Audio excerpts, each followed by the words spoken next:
People keep asking if I'm back, and I haven't really had an answer.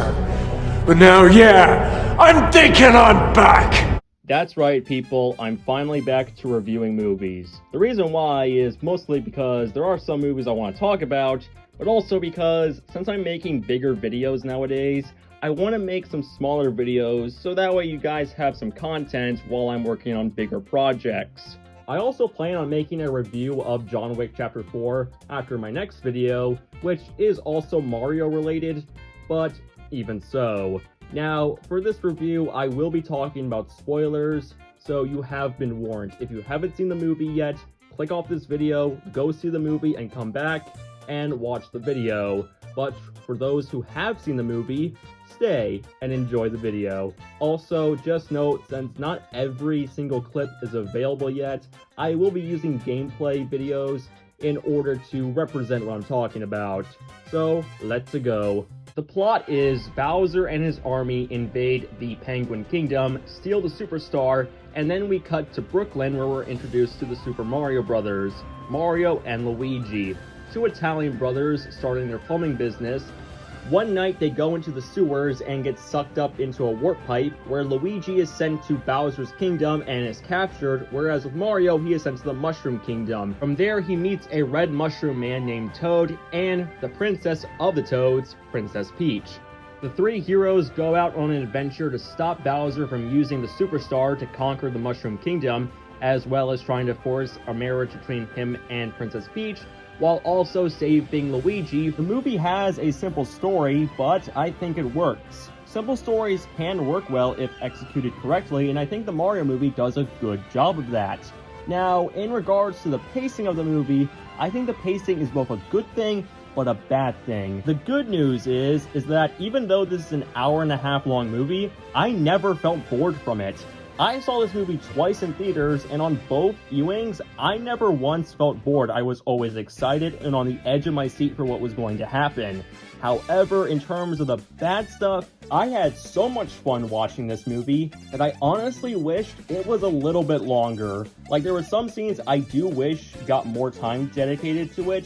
Like, for example, in the climax, Donkey Kong and Bowser are about to start fighting, but we cut away and next time we see them fighting, Bowser just wins. I understand we had to see Mario's big emotional hero moment, but as someone who always wanted to see Donkey Kong and Bowser fight on the big screen, I wish we got a little bit more time dedicated to their fight. One criticism I hear is that there's not enough moments where we just take a break from the action and just get more attached to the characters. I agree, but also disagree at the same time. Here's what I mean. The introduction of this movie is Bowser destroying the Ice Kingdom, and then we spend a good 10 or so minutes on Mario and Luigi's daily life. How they're waiting for that big break in their plumbing business, how their old boss Spike makes fun of them and belittles them, and heck, even how their family view their career, with Mario's own dad saying that he is bringing Luigi down. It honestly made me feel bad for Mario and Luigi, so at the end, when they defeat Bowser and everyone who doubted them now cheer for them and view them as heroes of Brooklyn. It actually made me feel happy for the two of them that they got their big break. And there's also insight to Princess Peach. I liked how this movie gave more of a reason for Peach to fall for Mario, rather than just, oh, you saved me, so I guess we're in love. Here, Princess Peach is interested in Mario because he is the first human that she has ever met, because one day she walked into the Toad Kingdom and they treated her as one of their own until she became the princess. And it's also a nice nod to Rosalina, who went through something similar, but with the Lumas. Though it does make me wonder if they will bring in Rosalina because of how similar their backstories are, and also because there is a Luma in this movie who is pretty hilarious. I will admit, the one scene that I wish got more time dedicated to it is between Donkey Kong and Mario, because they have this rivalry. During the Rainbow Road scene, one of the Koopas turns into the blue shell, which I thought was a really nice reference, and destroys a part of Rainbow Road, sending them both into an eel, where they have a talk about their dads, and you think that, oh, they're going to actually start becoming friends, but no, Donkey Kong makes fun of Mario, then they notice the cart, and then use it to escape the eel. So, kind of a missed opportunity there, but even so.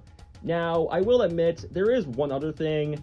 I do wish we got more Charlie Day Luigi. I love Charlie Day as an actor, and him as Luigi is a match made in heaven. I do wish we got a little bit more of Charlie Day in this movie. Now, with what we got, it was really good. His scene with Bowser is one of the funniest parts in the movie, in my opinion, and I do think there is a decent arc for him. However, since they were babies, Mario always came to his rescue, and side note, I did smile at the Baby Mario and Baby Luigi reference in the film.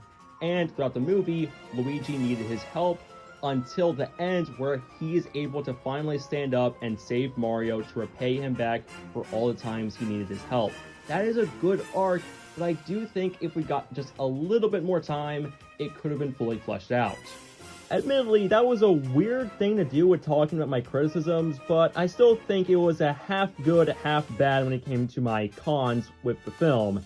Now I can go into everything I liked about it, which is pretty much everything else. The characters all feel like they've been pulled straight out of the video games, and while yes, I do wish we got more Luigi screen time, I do like how they changed him and Princess Peach's roles around to where he's the one who needs to be saved. Mostly because this is the first time Mario and Luigi are in the Mushroom Kingdom, so to have Luigi be the one in danger and need to be rescued, it gives more of a personal reason for Mario to stop Bowser rather than needing to rescue someone he doesn't know yet. And it also gives time for Mario to know Peach more and for their relationship to go.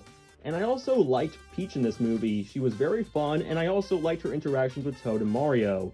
Mario, I thought, was really well done. They did a good job of adapting a really simple character into a character you sympathize with and root for. During the training montage, you see him slowly get better and better at it, and even though he fails, he still is given the opportunity to stop Bowser. And I also like Toad. Normally I find Toad annoying, but they actually made Toad likable, as he's willing to do anything to keep Princess Peach safe, and even at the very end of the movie, when all the Toads evacuate from Bowser, he is the one Toad that stays behind to help her fight Bowser. Now, I did address my issues with Donkey Kong and Luigi earlier on in the movie, but that doesn't take away from the fact that these two are still a lot of fun to watch on screen, and out of all the characters, they're the ones I want to see get their own spin-off movies, especially since Charlie Day has admitted that he is open to do a Luigi's Mansion spin-off.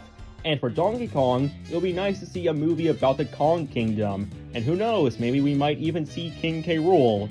Finally, there's Bowser. Oh, Bowser, everyone has praised you enough already. What more could I say but this? Bowser is the best character in the entire movie. Yeah, I know this is what everyone else is saying, but I can't help it. He is so entertaining, and I love how they did a perfect job of making him both hilarious, but also downright threatening at points. It's a perfect balance for a villain like Bowser, and it's just done so great. And it's all thanks and due to the script and Jack Black's performance. He gives the best performance in the entire movie. And heck, even the side characters are memorable. Kamek. I never expected that Kamek would be one of the funniest parts of a Mario movie, but he is. And you also have the Penguin King, who was also a ton of fun. And also, the Koopa General was hilarious in the Rainbow Road scene. Next up is the animation, and it does a perfect job of capturing the looks of the games. Seriously, every character looks like how they would look in a 3D animation, and I have next to no issues. Even the background Easter eggs have their own charm to them. My personal favorite Nintendo reference that wasn't a Mario Easter egg was the Punch-Out one. I won't give it away, but it was a really nice nod that made me smile. And I also liked how they used the power-ups from the games. Stuff like the cat outfit, the Tanuki suit, and also having Donkey Kong use the Fire Flower is awesome. In fact, the action alone is so good. All of the action scenes are so much fun, and they're all different from one another. You have the training course, you have the battle between Mario and Donkey Kong, you have the Rainbow Road fight, you have the battle where Donkey Kong and Mario team up to take on Goombas, Koopas, and everything in between, and then the final fight against Bowser. All of it is just so much fun to watch. Illumination did a fantastic job of adapting the world of Mario. As for the soundtrack, it's at its best when it's using songs from the games and not just stereotypical modern music because it's an Illumination movie. Oh yeah, please credit the guy who made the DK rap. When I first heard that, I had a big dumb smile on my face. Now it's time to talk about the voice acting. Now, with the voice acting, while yes, all of it is celebrity voice work, I think the celebrities they got to voice the characters are all really good. Obviously, Jack Black and Charlie Day are the standouts, but I thought Chris Pratt, Seth Rogen, Anya Taylor-Joy, and Keegan-Michael Key did a great job of voicing these classic characters. The only voice I didn't really like was Cranky Kong.